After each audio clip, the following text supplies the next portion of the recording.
अंकित मुंह लटकाए आकर बस में बैठ जाता है।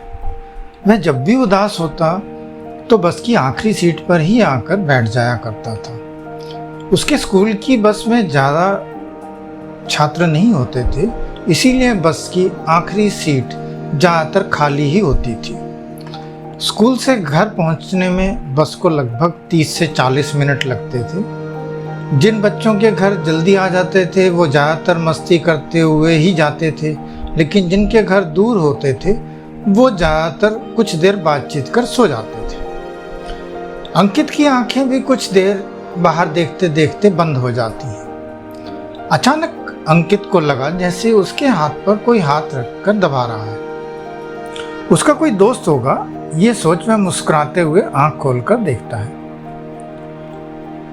अपने पास की सीट पर एक बुजुर्ग सफ़ेद साफा और सफ़ेद धोती कुर्ता पहने बैठ उसे देखकर मुस्कुरा रहा था। अंकित ठिठक कर सीधे बैठते हुए बोला, आप? वह कुछ और बोल पाता इससे पहले ही वह बुजुर्ग उसे शांत रहने का इशारा कर धीमे स्वर में बोला, बेटा सब सो रहे हैं, धीमे बोलो, मैं नहीं चाहता कोई हमारी बातें सुनकर उठ जाए।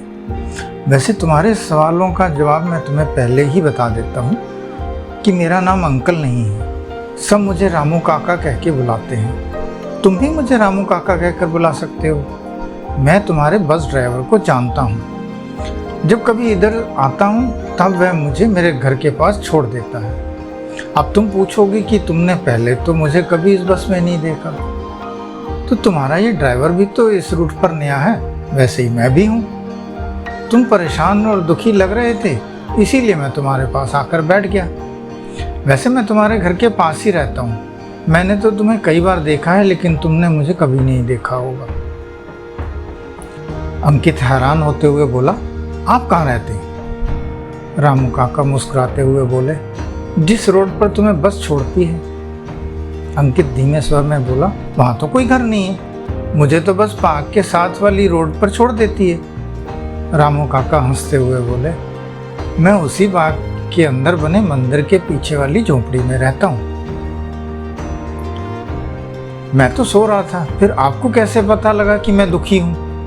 अंकित रामू काका को देखते हुए बोला। रामू काका मुस्कुराते हुए बोले, मैं सब जानता हूँ। मैं तो ये भी जानता हूँ कि पहले तुम्हारा एक दोस्त बीमारी के कारण स्कूल नहीं आ पा रहा था, लेकिन अब तुम्हारा दूसरा दोस्त भी बीमार हो गया है, वह भी स्कूल आज नहीं आया है। आज दिन भर तुम उदास रहे। तुम्हें उदासी से ज़्यादा ये परेशानी सता रही है कि अगले हफ्ते से परीक्षा शुरू होने वाली है। अगर वे बीमार रहे तो वो परीक्षा नहीं दे पाएंगे। क्यों, यही बात है ना? अंकित हैरान होते हुए बोला, आपको ये सब कैसे पता? रामू काका हाथ उठाकर ऊपर की ओर देखते हुए बोले, हम सब जानते हैं। क्या वह अंकित को देखते हुए बोले, मैं मजाक कर रहा था। वो तो मैं सुबह उस बस में आया था जिस बस में वो तुम्हारे दोनों दोस्त आते थे। उस बस के बच्चे आपस में बात कर रहे थे तो मैंने सुन लिया। अंकित मुस्कुराते हुआ बोला, मेरे दोनों दोस्त हैं ही इतने अच्छे, तो सारे बच्चे उनके बारे में बात करेंगे ही। रामू काका गंभीर स्वर में बोले, वो दोनों तुम्हारे अच्छे दोस्त नहीं हैं। अच्छे दोस्त वो होते हैं जो अपने दोस्त को आगे बढ़ाएं। वो तुम्हें कभी क्रिकेट खेलने को कहते हैं, तो कभी मोबाइल पर गेम या व्हाट्सएप पर बात करने को भड़काते हैं। तुम्हें उनकी दोस्ती छोड़ देनी। इसी बीच अंकित बात बीच में ही काटते हुए बोला, काका आप भी माँ की तरह बात कर रहे हैं, इसमें उनका क्या फ़ायदा है? मैं क्रिकेट अच्छा खेलता हूँ, इसीलिए वो मुझे कहते हैं। मोबाइल पर वो भी तो गेम खेलते हैं। रामू काका मुस्कुराते हुए बोले, तुम क्रिकेट अच्छा खेलते हो, इसमें कोई शक नहीं, लेकिन ये समय पढ़ाई का है। वो सिर्फ इसलिए कर रहे हैं ताकि तुम्हारे अच्छे नंबर ना आए। उनकी माँ हमेशा तुम्हारी तारीफ करती है, बस इसीलिए वो दोनों तुमसे जलते हैं। ऐसे दोस्त अच्छे नहीं। एक बार फिर अंकित बीच में ही बात काटते हुए बोला, मैं फिर किससे बात करूं? उनके अलावा मेरा तो कोई और दोस्त ही नहीं है। रामू काका हंसते हुए बोले, मैं हूं ना, आज से तुम मुझे अपना दोस्त बना लो। अंकित जोश से हंसते हुए बोला, आप तो मेरे दादा की उम्र के हैं, मैं आपको कैसे अपना दोस्त बना सकता हूँ?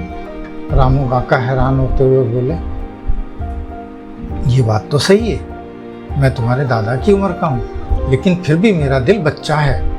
मैं सब तरह की बात कर सकता हूँ, पढ़ाई से लेकर खेल तक मुझे सब पता है। यहाँ तक कि व्हाट्सएप, यूट्यूब, इंस्टाग्राम और पबजी सब आते हैं। अब की बार अंकित हैरान होते हुए बोला, अरे क्या बात कर रहे हो आप, सब? रामू काका हंसते हुए बोले, अब तो मैं तुम्हारा दोस्त बन सकता हूँ।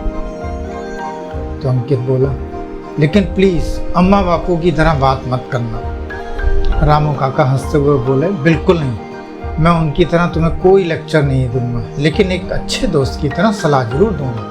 अब तुम्हारे ऊपर है, मानो या ना मानो। खैर दोस्त, तुम्हारा स्टैंड आ गया।